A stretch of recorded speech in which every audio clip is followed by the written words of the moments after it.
Chapitre 21. Une attente patiente du Seigneur. Passage à lire, Jacques 5, versets 7 à 11. C'est la troisième partie. Comment vivre dans l'attente de l'avènement du Seigneur. Soyez donc patients, frères, jusqu'à l'avènement du Seigneur. Jacques 5, verset 7. Une transformation remarquable annonce maintenant la fin de l'épître de Jacques. Après avoir traité 7 sujets principaux de la manière la plus catégorique, Jacques revient dans ses derniers paragraphes, de 7 à 20, au thème général qu'il a commencé à développer dans son premier chapitre. Le ton change, allant de la cadence tonnante d'une indignation pieuse qui accompagnait cette dénonciation du péché pour adopter le calme d'un encouragement pastoral qu'imprègne son amour pour ses lecteurs. Dans une conclusion formée de 4 parties, il rassemble certaines des lignes principales de son enseignement et il exhorte le peuple de Dieu à vivre dans la fidélité à Christ, fortifié par la lumière et l'attente de son avènement à la fin du monde. Il appelle les siens à la patience alors qu'ils attendent le retour du Seigneur. Il leur prescrit la prière et la louange dans les hauts et dans les bas de la vie, au versets 12 et 13. Il les pousse à une communion vivante en portant mutuellement leur fardeau, versets 14 à 18. Enfin, il les encourage à un ministère diligent, dans le but de ramener les pécheurs de leur mort spirituelle, qu'ils soient à l'intérieur ou à l'extérieur de l'Église, versets 19 et 20. Nous consacrerons un chapitre à chacune de ces sections. L'avenir, le but de la patience, verset 7. Jacques appelle les croyants à vivre dans la patience. Soyez donc patients, frères, jusqu'à l'avènement du Christ, du Seigneur. De cette façon, il répond d'un coup à la dénonciation qu'il vient de faire des méchants riches, et il revient au thème positif du premier chapitre. Au début de sa lettre, Jacques exhortait ses lecteurs à une persévérance dans la patience au sein des épreuves. En reprenant maintenant ce thème, il le juxtapose à la destinée de misère. Il le juxtapose à la destinée de misère éternelle qui attend les riches oppresseurs. Ces derniers devraient craindre l'avènement du Seigneur parce qu'il signifie le jugement de Dieu. Au contraire, le peuple du Seigneur, les croyants qui ont souffert aux mains des oppresseurs, devraient accueillir avec joie ce grand événement, car il sera pour eux la délivrance définitive que leur donnera leur Sauveur. Le chrétien répond « Amen, viens Seigneur Jésus » Apocalypse 22, 20. Alors que mon incrédule continue sur la voie, dans l'insouciance et le mépris de la colère qui s'approche.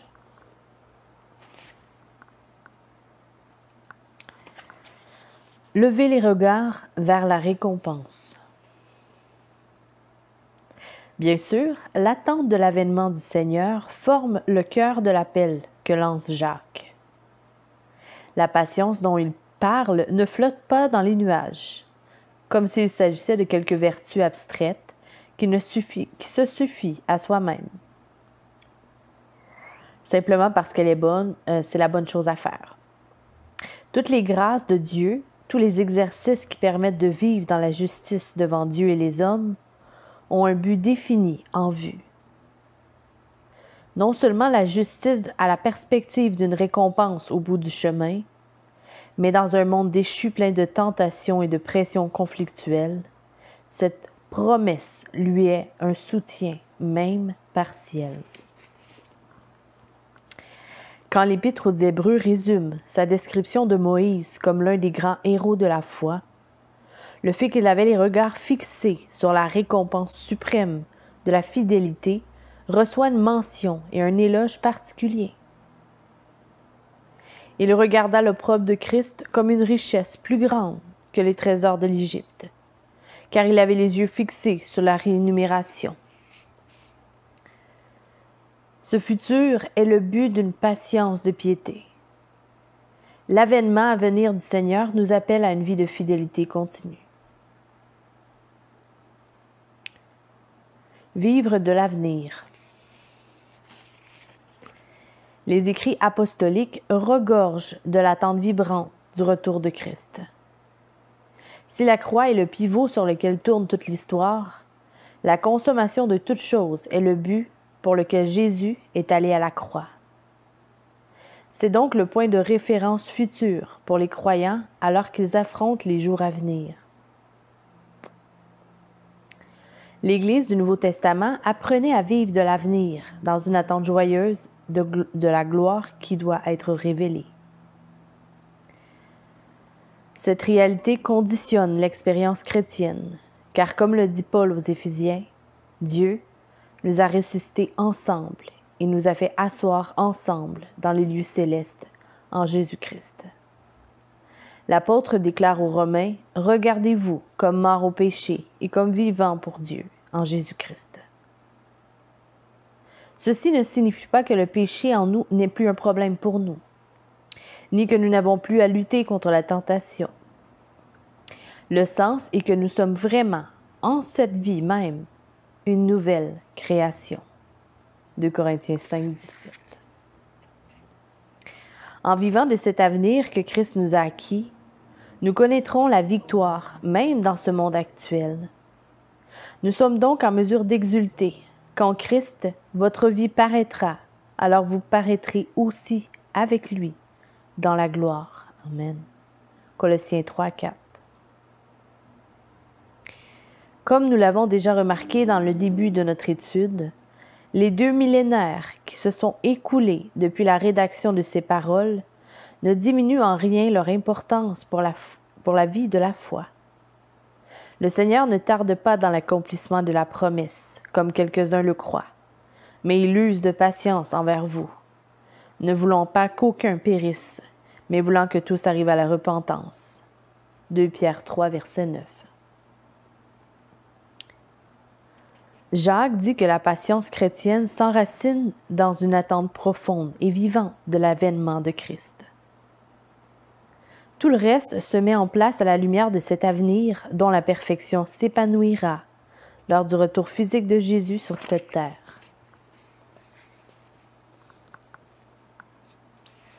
Le passé, des exemples de patience. Versets 7 à 11. Si nous devons vivre de l'avenir dans un sens, c'est-à-dire avancer vers notre but, nous ne sommes pas dépourvus d'encouragement de la part du passé. Il nous pousse sur notre voie. C'est ici l'utilité concrète de l'histoire, à savoir en apprendre les leçons et agir en conséquence. Nous pouvons faire travailler le passé pour l'avenir. Pour nous encourager, Jacques donne 3 exemples de patience en action. Le laboureur, les prophètes et le patriarche Job. Le laboureur, chapitre 5, versets 7 à 9. Voici, le laboureur attend le précieux fruit de la terre, prenant patience à son égard, jusqu'à ce qu'il ait reçu les pluies de la première et la dernière saison. Verset 7. Il apprend la patience au travers de l'expérience continuelle, de son impuissance à contrôler le cycle annuel du temps et par sa confiance dans le fait que la récolte mûrira à temps. Les chrétiens devraient donc aussi être patients et s'affermir. Pourquoi? Car l'avènement du Seigneur est proche. Amen. Verset 8. Le mot « proche » ne donne pas de date, mais souligne une réalité pratique. Nous ne devons pas interpréter les proches et bientôt de Dieu selon la mesure de nos comptes impatients. À lui, un jour est comme 1000 ans, et 1000 ans sont comme un jour. Dans la mesure où notre foi est forte, nous sommes en mesure de voir les choses comme Dieu les voit. Paul, par exemple, voyant les afflictions de la vie chrétienne selon la perspective éternelle, peut dire qu'elles sont du moment présent. En 2 Corinthiens 4, versets 17 et 18. Ce qui importe pour nous n'est pas la date à laquelle Jésus revient, mais plutôt de savoir si nous sommes prêts à l'accueillir aujourd'hui. En attendant, résistons à la tentation de l'impatience et de la plainte qui, bien entendu, déborde toujours sur les autres et nourrit un climat de mécontentement et d'agitation parmi les chrétiens. Le rappel que le juge est à la porte, verset 9, reprend le thème eschatologique de l'autre côté cette fois-ci. Si vous n'exercez pas vraiment la fidélité, vous n'êtes pas prêt à rencontrer le Seigneur. Mais il est proche, à la porte. Voulez-vous paraître devant lui comme devant le juge qui sera pour les méchants?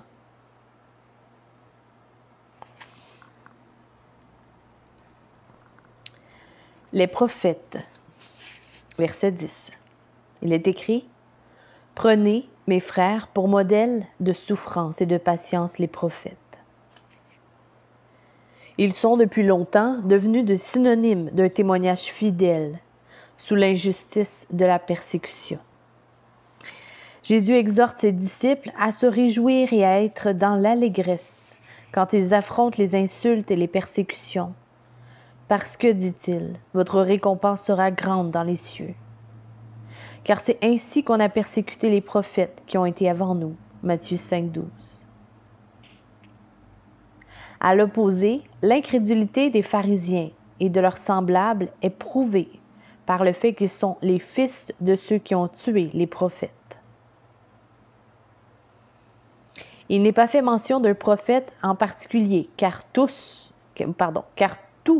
les messagers de Dieu font cette expérience inévitable dans un monde incrédule qui s'évertue à retenir injustement la vérité captive. Romains 1, 18. Ce fut ce qui arriva souvent dans le passé à ceux qui ont parlé au nom du Seigneur. Jacques mentionne ce fait pour souligner que c'est précisément parce que ces gens parlaient au nom du Seigneur. Toutes sortes de gens souffrent et subissent des circonstances mauvaises dans le monde. Cela ne donne aucune indication sur la raison de leur malheur, et cela ne les assimile pas à des exemples de patience remplie de piété. Les prophètes, en revanche, étaient envoyés de Dieu et avaient la parole divine pour message. Ils servent donc comme un bon exemple pour notre encouragement. Comme Jean Calvin le remarque, il était agréable et approuvé par Dieu. S'il leur eût été possible d'être exempts de misère, il ne faut pas douter que Dieu ne les en eût exemptés. Or, il ne l'a pas fait. Il s'ensuit donc que les afflictions sont salutaires aux fidèles. En ce sens, il commande qu'on les prenne pour exemple d'affliction. Mais il faut que la patience y soit aussi jointe, qu'il y ait un véritable témoignage de notre obéissance. C'est pourquoi il les a mises ensemble.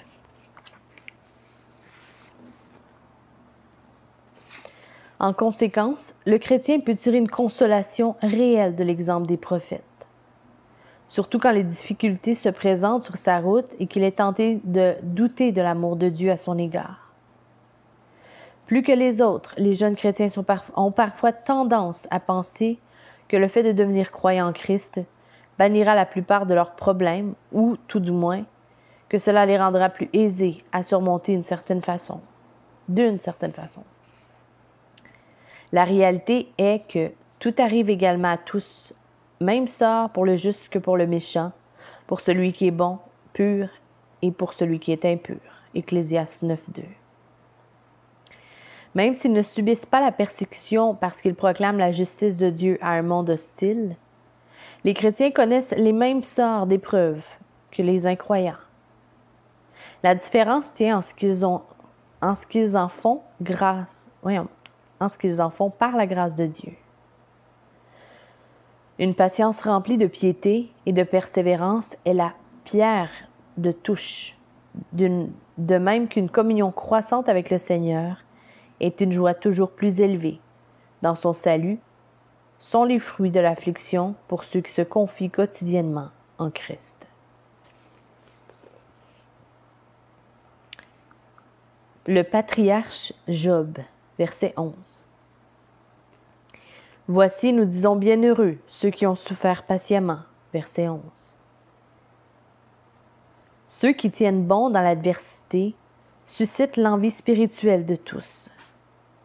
De tous ceux qui ont souffert parmi le peuple du Seigneur et dont il fait mention dans l'Écriture, aucun n'arrive à la hauteur de Job dans ce domaine. Sa patience est clairement proverbiale dans le temps ancien. Bien que plus riche que la plupart d'entre nous, cet homme vivait une vie normale. Puis un jour, une chaîne de calamités le dépouilla de tout son confort, de ses joies et des biens dont le Seigneur l'avait béni et pour lesquels il avait travaillé dur.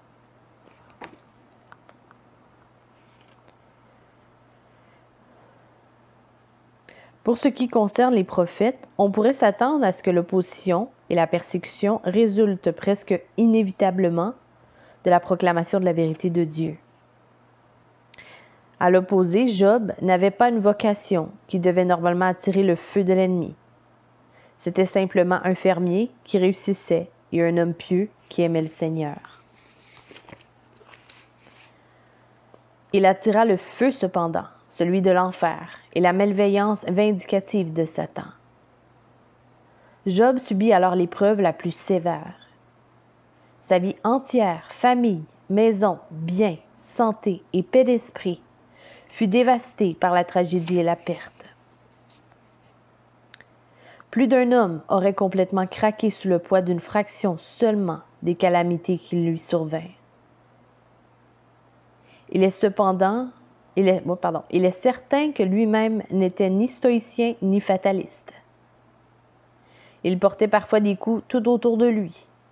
Il se plaignit à Dieu et de terribles agonies lui tenaillaient souvent l'esprit. Il posa toutes les questions que nous poserions dans de telles circonstances et bien plus encore. Mais sa patience proverbiale est le cœur de son témoignage. Il persévéra et nous pouvons toujours voir dans les pages de l'Écriture la fin que le Seigneur lui accorde. Amen. Job découvrit que le Seigneur a effectivement le dernier mot. Dieu mit un terme à ce que Satan avait commencé. En résultat, pendant ces dernières années, Job reçut de l'Éternel plus de bénédictions qu'il n'en avait reçues dans les premières. Dans ses difficultés, Job apprit ce que le psalmiste allait plus tard exprimer en rapport avec sa propre expérience. « Il m'est bon d'être humilié afin que j'apprenne tes statuts. » Psaume 119, verset 71. C'est précisément ce que Jacques veut que nous retirions de notre expérience de vie dans un monde qui va inévitablement susciter des épreuves et des tribulations qui testeront la qualité de notre foi. Le présent, le Seigneur est notre passion et notre patience. Verset 11. Soyez patients jusqu'à l'avènement du Seigneur, dit Dieu au moyen de Jacques. Nous savons ce que nous devrions faire, mais nous ressentons aussi notre faiblesse et nous craignons nos échecs à venir. La dernière parole de Jacques répond à ce doute en parlant de celui qui seul peut nous soutenir. Le Seigneur est plein de miséricorde et de compassion.